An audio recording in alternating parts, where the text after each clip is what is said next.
Welcome back to another episode of Technologyglance. Today in this video, I'm going to guide you through how you can get added after you have accepted request of public group on Emo HD. So let's get started. Firstly, open Emo HD app in your device. Then tap on your profile icon. Next tap on security and privacy. Then scroll until you find method for adding me. Next tap on it.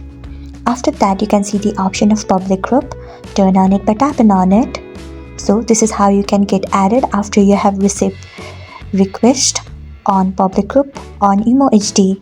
Thanks for watching. If you found this guide helpful, we would love it if you hit the thumbs up button below. We upload great new tech tutorials like this one every day, so do not forget to subscribe to our channel and hit the bell icon so that you'll never miss another update.